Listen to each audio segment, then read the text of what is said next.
சாம்ராஜ்யம், எறும்புகளின் உலகம். எறும்புகளுக்குள் நடக்கும் சிறு கலகம். அவர்களுக்குள் என்ன கலக்கம்? ஏதோ குழப்பம். பிரச்சனையின் தீர்வுக்காக எறும்புகளின் அரசன், முடிசூடா மன்னன், இமயமலையும் வியந்து வணங்கும் எறும்பன் குறும்பன், மன்னாதி மன்னன் இமயவரம்பனை துதிபாடி அழைக்கிறார்கள்.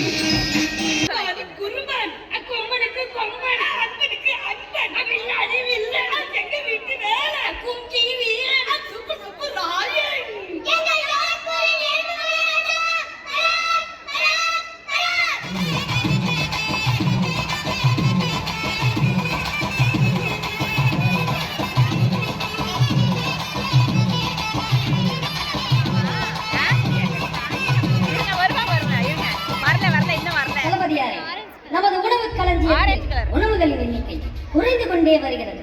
திரட்டுங்கள் நமது படை வீரர்களை. மழைக்காலம் தொடங்கும் முன் உணவுகளை சேகரிக்க புறப்பட வேண்டும். அது எப்படி சொல்வதென்றே தெரியவில்லை. ஏன், என்ன ஆயிற்று?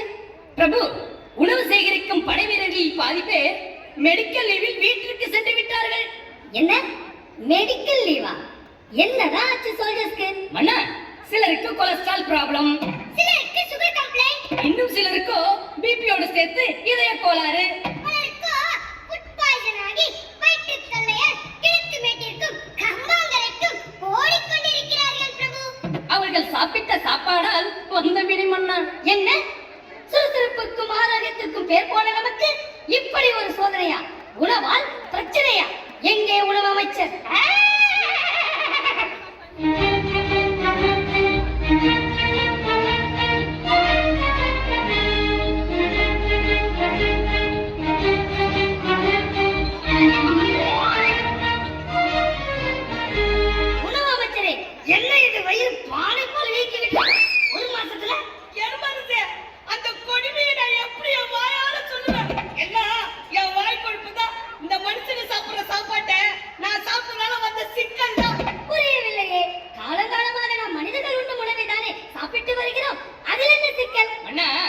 நேற்றைய தலைமுறை மனிதர்கள் சாப்பிட்ட உணவுகளில் எந்த பிரச்சனையும் இல்லை.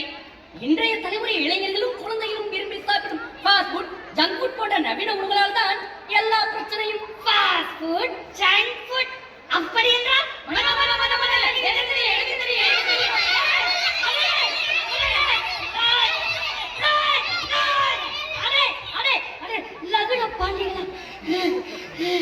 என்ன ஒரு கொலவரி! இப்பவே கண்ணு கட்டுது. சொல்லும் சொல்லி தொலை. பீஸா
அஜினமோட்டோ என்ற கெமிக்கல் சேர்க்கப்படுகிறது.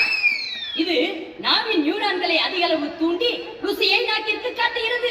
மேலும் எக்கச்சக்கமான கொழுப்பும் அளவுக்கு அதிகமான உப்பும் இந்த நூடுல்ஸில் இருப்பதால் இதை அதிகமாக சாப்பிட்டால் குழந்தைகளுக்கு அல்சர், உடல் பருமன் அதிகரித்தல், இரத்த குழாய்களில் கொழுப்பு படிதல், மேலும் ஹை பிபி வரும் என மருத்துவ உலகம் தெரிவிக்கிறது. ஐயோ, நூடுல்ஸ் நாம சாப்பிட்டா நாம வந்து நூடுல்ஸ் சாப்பிட போல.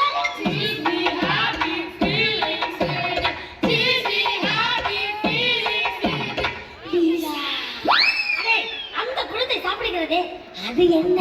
அண்ணா, அதுதான் பீஸா. அது கடுத்து இழுத்தால் அது சீஸ் 1/2 கிலோமீட்டர் வரை இழுத்து கொண்டே வரும். அதுதான் ஊஞ்சல் கட்டி கூட ஆடலாம் பண்ணா ஆடலாம். மன்னா, இந்த வயிறு பெருத்ததற்கு காரணமே இந்த அமைச்சர் தின்ன பீஸா தான். ஆமாண்ணா, ஆனா சாப்பிட்டா டேஸ்டா இருக்கும் மன்னா. திருந்தாத ஜென்மமே. அமைச்சரே, இன்றைய தினம் இதே கணம் உடனே அவையை கூட்டுங்கள்.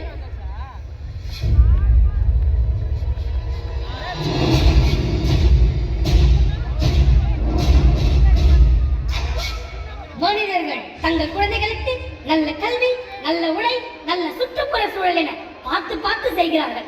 ஆனால் எது நல்ல உணவு என்று தெரியவில்லையே. தெரிந்தோ தெரியாமலோ குப்பை உணவிற்கு பழக்கப்படுத்தி விடுகிறார்களே மனிதர்களுக்கு. அவர்களை பற்றி அவர்களுக்கே அக்கறை இல்லை. எறும்புகளான நாம் சொல்லியா கேட்க போகிறார்கள்? மனிதர்கள் அவர்களுடைய பாரம்பரிய உணவையே மறந்து மேற்கத்திய உணவு கலாச்சாரத்தில் சிக்கி தவிக்கின்றனர்.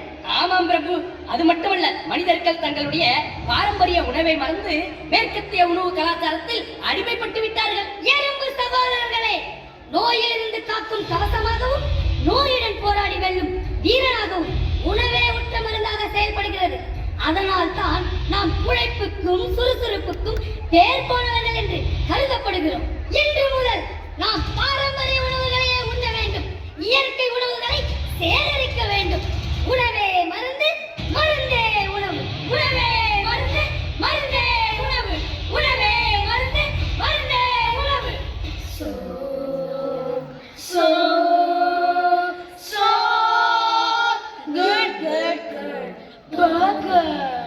ஐயையோ! ஆபத்து நம்மை நோக்கி வந்துவிடுகிறே. எல்லாரும் பாதுகாப்பான உணவை தேடி ஓடுங்க.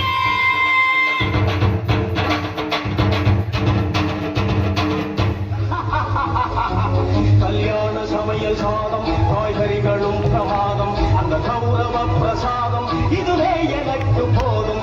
கல்யாண சமையல் சாதம், காய்கறிகளும் பிரமாதம், அந்த கௌரவ பிரசாதம் இதுவே எனக்கு போதும்.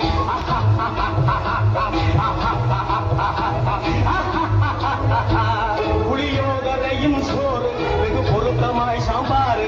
புளியோதரையும் சோறு வெகு பொருத்தமாய் சாம்பாரு. பூரி கிழங்கு பாரு, இதுவே எனக்கு ஜோறு. கல்யாண சமையல் சாதம், காய்கறிகளும் பிரமாதம், அந்த கௌரவ பிரசாதம் இதுவே எனக்கு போதும்.